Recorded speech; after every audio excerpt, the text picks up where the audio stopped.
नमस्कार साथियों। 69,000 भर्ती में सारे ही पक्षों को बीएड बीटीसी केस लाने से नुकसान।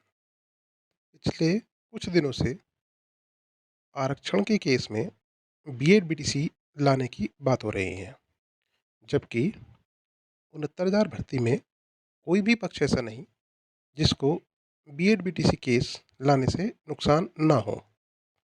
ये जानते हैं। पहले बीएड। हम सभी जानते हैं कि बीएड के पक्ष में चाहे चयनित हो या अचयनित, कोई भी आरक्षण के अलावा किसी अन्य मुद्दे पर जाना नहीं चाहेगा, क्योंकि बीएड के नाम पर याची बनाने के अतिरिक्त हर किसी को इस केस से नुकसान ही दिखेगा। कुछ नहीं तो 1 या 2 तारीख ज़्यादा लगकर समय ही खिंचेगा, धन की बर्बादी होगी सो अलग। अतः अपनी तरफ से कोई पहल नहीं करना चाहिए। उल्टा कोई ज़बरदस्ती बीएड बीटीसी केस को यहाँ आरक्षण के केस में घुसेड़ने की कोशिश करे तो संबंधित व्यक्ति को एक साथ उसका तीव्र विरोध देना चाहिए। अब बीटीसी को देखते हैं। उसमें वर्तमान में 3 पक्ष हैं। पहला, सामान्य वर्ग चयनित बीटीसी जो 34,500 रैंक से ऊपर है।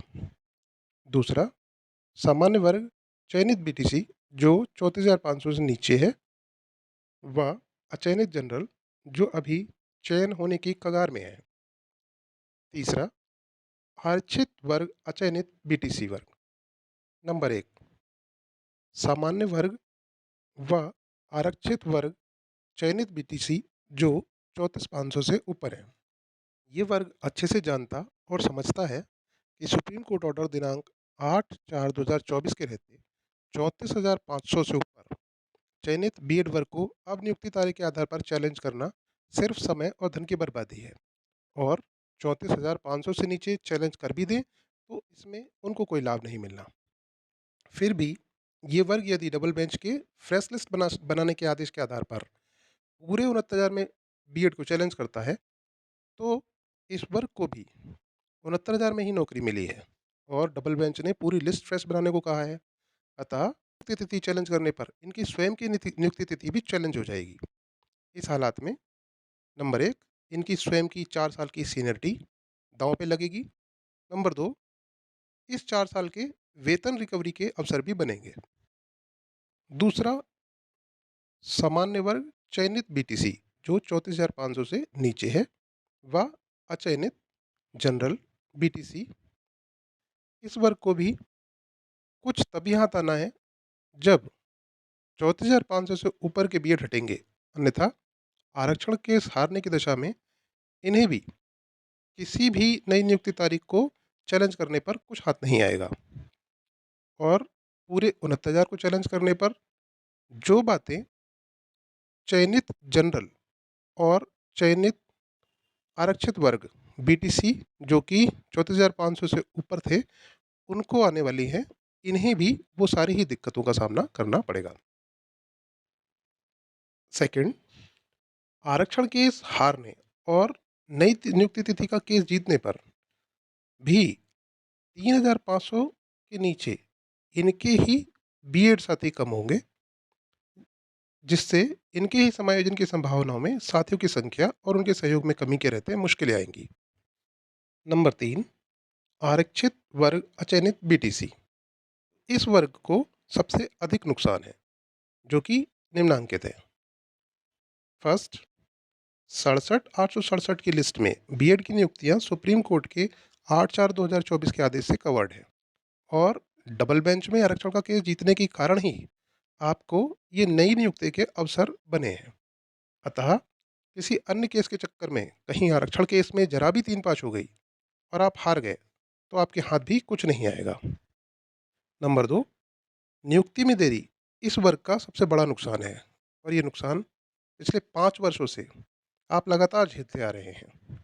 और आरक्षण के अतिरिक्त कोई भी नई बात केस में लाने से आपको भी ये नुकसान होना तय है, क्योंकि आप भी जानते हैं डबल बेंच में पूरी 69,000 की लिस्ट को फिर से बनाने का आदेश दिया है, और पूरे 69,000 में से बीएड को बाहर करने के चक्कर में ये केस कितना और खिंचेगा किसी को कुछ पता नहीं, और कल क्या नया आ जाएगा ये कोई नहीं जानता।